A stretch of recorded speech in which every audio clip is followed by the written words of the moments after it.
السلام علیکم ورحمۃ اللہ وبرکاتہ نحمده ونصلي على رسوله الكريم اما بعد فاعوذ بالله من الشيطان الرجيم بسم الله الرحمن الرحيم رب اشرح لي صدري ويسر لي امري واحلل عقدة من لساني يفقهوا قولي ربنا زدنا علما اللهم فقهنا في الدين اللهم صل وسلم على نبينا محمد صلی اللہ علیہ وسلم۔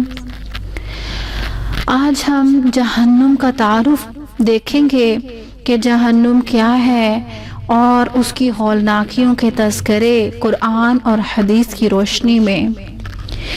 جہنم ہولناکی، دہکتی اور شعلے اگلتی آگ کا نام ہے اور بری قیام گاہ، برا ٹھکانہ اور رہنے کے لیے برا ایک مقام ہے۔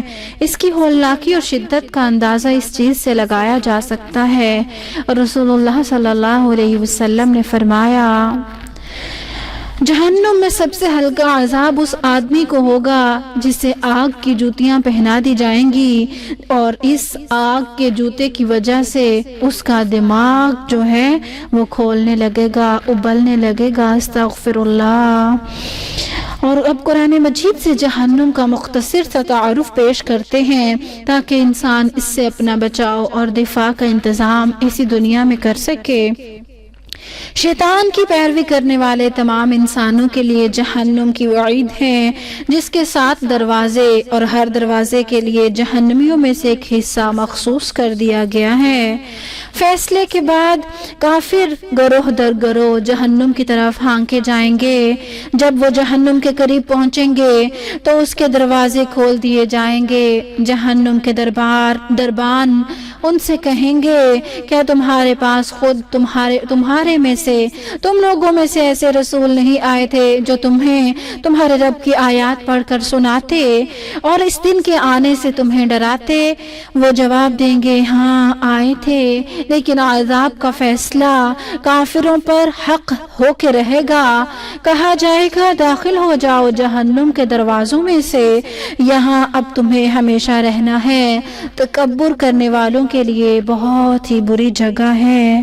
سورۃ الزمر۔ اس کے علاوہ سورۃ النساء میں آتا ہے، یقیناً منافق جہنم کے سب سے نچلے درجے میں ہوں گے اور تم کسی کو ان کا مددگار نہیں پاؤ گے۔ یعنی سب سے پہلی جو میں نے آیات سنائی ترجمہ، وہ تکبر کا انجام جہنم، اور سورہ نساء کی اس آیت کے مطابق منافقین کا جو ٹھکانہ ہے وہ جہنم کا سب سے نچلا درجہ۔ اور آگے ہے سورۃ قاف، قیامت کے دن ہم پوچھیں گے تو کیا تو بھر گئی ہے؟ یعنی جہنم سے پوچھا جائے گا، اللہ تعالیٰ پوچھیں گے تو وہ کہے گی حل من مزید، کیا کچھ اور بھی ہے؟ یعنی وہ اپنے اندر مزید طلب کرے گی کہ جہنمی جو ہیں وہ مزید آتے جائیں، یہاں تک کہ پھر اللہ تعالیٰ جو ہے وہ اپنا قدم مبارک جہنم پر رکھیں گے تو وہ پچک جائے گی اور پھر کہے گی قط قط، بس اور نہیں، اللہ اکبر کبیرہ۔ اسی طرح سورہ ملک میں ہے، جب کافر جہنم میں پھینکے جائیں گے تو وہ جہنم کے دھاڑنے کی ہولناک آواز سنیں گے، جہنم جوش کھا رہی ہوگی، ایسا معلوم ہوگا کہ غصے کے مارے ابھی پھٹ جائے گی۔ جہنم خود جہنمیوں پر غضبناک ہوگی، جوش کھا رہی ہوگی، ایسا لگے گا کہ ابھی جوش کے مارے پھٹ جائے گی۔ استغفر اللہ، استغفر اللہ۔ سورۃ التحریم میں اللہ تعالیٰ فرماتے ہیں، اے لوگو جو ایمان لائے ہو، قوا انفسکم واہلیکم نارا، اپنے آپ کو اور اپنے اہل و عیال کو اس آگ سے بچاؤ جس کا ایندھن انسان اور پتھر ہوں گے، جس پر نہایت تند خو اور سخت گیر فرشتے مقرر ہوں گے، اور جو کبھی اللہ کے حکم کی نافرمانی نہیں کرتے، جو حکم انہیں دیا جاتا ہے وہ اسے بجا لاتے ہیں۔ یہ جہنم پر مقرر فرشتوں کے بارے میں ہے کہ وہ اللہ کے ہر حکم کو بجا لاتے ہیں، اور وہ بہت سخت گیر فرشتے ہیں، سخت سے سخت حکم پر بھی عمل پیرا ہو جاتے ہیں۔ اور ان کی تعداد کے بارے میں بھی قرآن پاک کی سورۃ المدثر سے پتہ چلتا ہے کہ ان کی تعداد 19 ہے، یعنی جہنم پر 19 فرشتے مقرر ہیں۔ سورہ یونس میں اللہ تعالیٰ فرماتے ہیں جن لوگوں نے گناہ کیے انہیں گناہ کے مطابق ہی بدلہ دیا جائے گا، ذلت ان پر مسلط ہوگی، انہیں اللہ سے بچانے والا کوئی نہیں ہوگا، ان کے چہروں پر ایسی تاریکی چھائی ہوگی کہ جیسے رات کے سیاہ پردے ان پر پڑے ہوئے ہوں، یہ لوگ آگ والے ہیں جس میں وہ ہمیشہ رہیں گے۔ استغفر اللہ، اللہ اکبر، اللہم لا تجعلنا منہم۔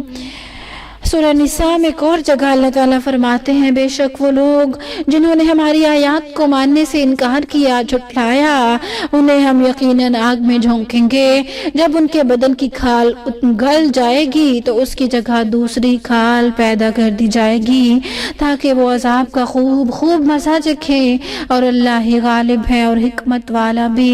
اب یہ جو سکن جو ہے جب ختم ہو جائے گی، جل جائے گی، اس کے بعد نئی سکن پیدا کر دی جائے گی۔ اس کی ریزن یہ ہوگی کہ ایک خاص ٹیمپریچر میں رہ کے جسم جو ہے وہ عادی ہو چکا ہوگا، پھر اتنی تکلیف محسوس نہیں ہوگی، لیکن جب نئی سکن پیدا ہوگی تو پھر وہ تکلیف جو ہے وہ بڑھ جائے گی۔ اسی لیے آگے ہے وہ تاکہ وہ عذاب کا خوب مزہ چکھیں۔ استغفر اللہ۔